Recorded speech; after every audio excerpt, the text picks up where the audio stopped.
वह आदमी जो राजा बनना चाहता था।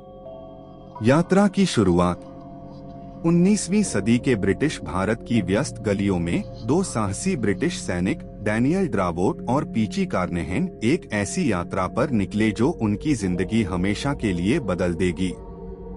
ब्रिटिश सेना के एक रस और अनुशासनात्मक जीवन से उबे हुए इन दोनों ने कुछ बड़ा करने का सपना देखा, एक ऐसी जगह के राजा बनने का जहां अब तक किसी अंग्रेज ने कदम नहीं रखा था।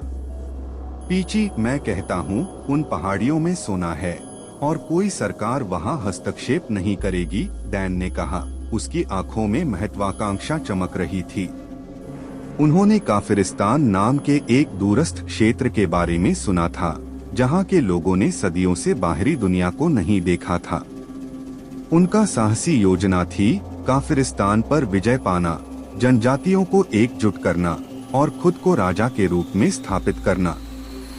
गर्म भारतीय ग्रीष्मकाल में उनकी यात्रा शुरू हुई। दोनों ने खुद को स्थानीय व्यापारियों के रूप में छिपा लिया, स्थानीय पोशाक पहन ली और भीड़ में घुलने मिलने लगे। वे ट्रेन, ऊंट और पैदल यात्रा करते हुए रेगिस्तानों और पहाड़ों को पार कर गए। हर कदम उन्हें सभ्यता से दूर और अपने सपनों के करीब ले जा रहा था। मुठभेड़। सप्ताहों की कठिन यात्रा के बाद डैन और पीची काफिरिस्तान के बाहरी इलाके में पहुंचे। उन्होंने दुर्गम इलाकों, दुश्मन मौसम और शक्की ग्रामीणों का सामना किया था, लेकिन उनकी दृढ़ता अडिग रही। एक शाम जब वे एक नदी के किनारे कैंप लगा रहे थे, तो सशस्त्र जनजातियों के एक समूह ने उन्हें घेर लिया। उनके नेता, ऊंचा और खतरनाक दिखने वाला ओटा, उन्हें शक की निगाहों से देखने लगा। तुम कौन हो और यहाँ क्या कर रहे हो? उसने कठोर स्वर में पूछा। हम व्यापारी हैं, पीची ने स्थानीय बोली में उत्तर दिया, जिसे उन्होंने बड़ी मेहनत से सीखा था। हम शांति के साथ आए हैं, वस्तुओं का आदान प्रदान करने के लिए।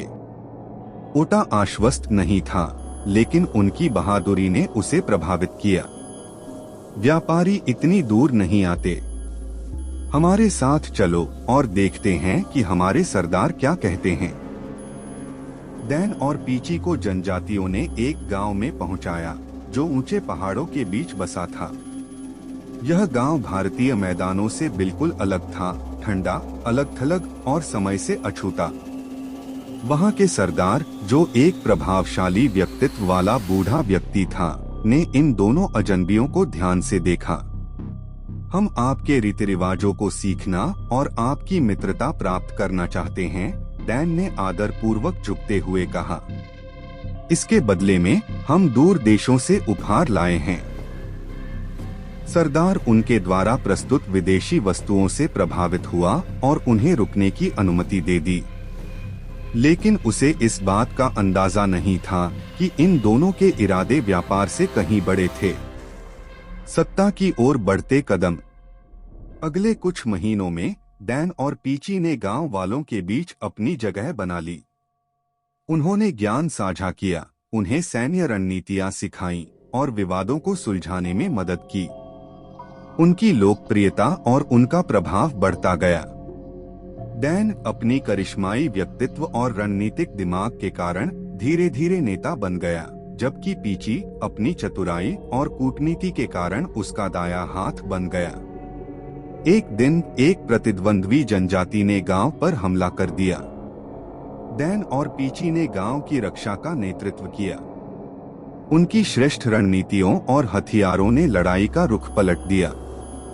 गांव वाले उनकी वीरता से प्रभावित होकर उन्हें पूजनीय मानने लगे। धीरे धीरे उनके बारे में यह धारणा बनने लगी कि वे दिव्य शक्तियों वाले देवता हैं। अपनी सफलता से उत्साहित होकर डैन ने खुद को राजा घोषित कर दिया। उसने एक सोने और जवाहरात से जड़ी हुई मुकुट धारण कर लिया, जो उन्होंने एक गुप्त मंदिर से प्राप्त किया था। पीची उसका मुख्य सलाहकार बन गया और दोनों ने मिलकर पड़ोसी जनजातियों को अपने शासन के अधीन लाना शुरू किया। अहंकार और पतन। हालांकि उनकी सत्ता टिकाऊ नहीं थी। उनकी स्वयंभू दिव्यता पर अधिक विश्वास ने उनका पतन सुनिश्चित कर दिया। डैन ने गांव वालों से अधिक मांगना शुरू कर दिया। उसने कठोर कानून लागू किए और अपने भव्य प्रोजेक्ट्स के लिए भारी कर वसूले। डैन ने एक स्थानीय लड़की रॉक्साना से विवाह करने की घोषणा की, यह कहते हुए कि इससे उसकी दिव्यता और मजबूत होगी।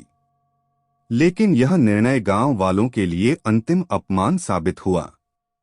विवाह के दौरान रॉक्साना ने डर के कारण डैन को काट लिया, जिससे उसका खून निकल आया।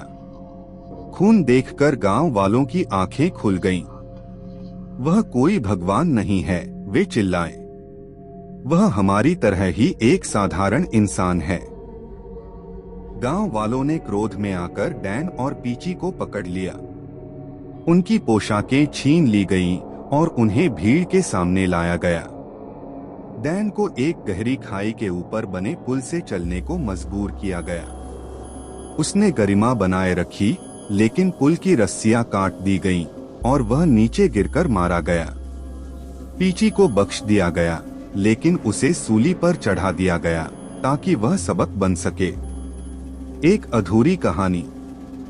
सालों बाद लाहौर की एक छोटी अंधेरी गली में टूटे हुए और थके हुए पीची कारनहन ने एक पत्रकार को अपनी कहानी सुनाई। उसकी आंखों में अब केवल गहरी उदासी थी।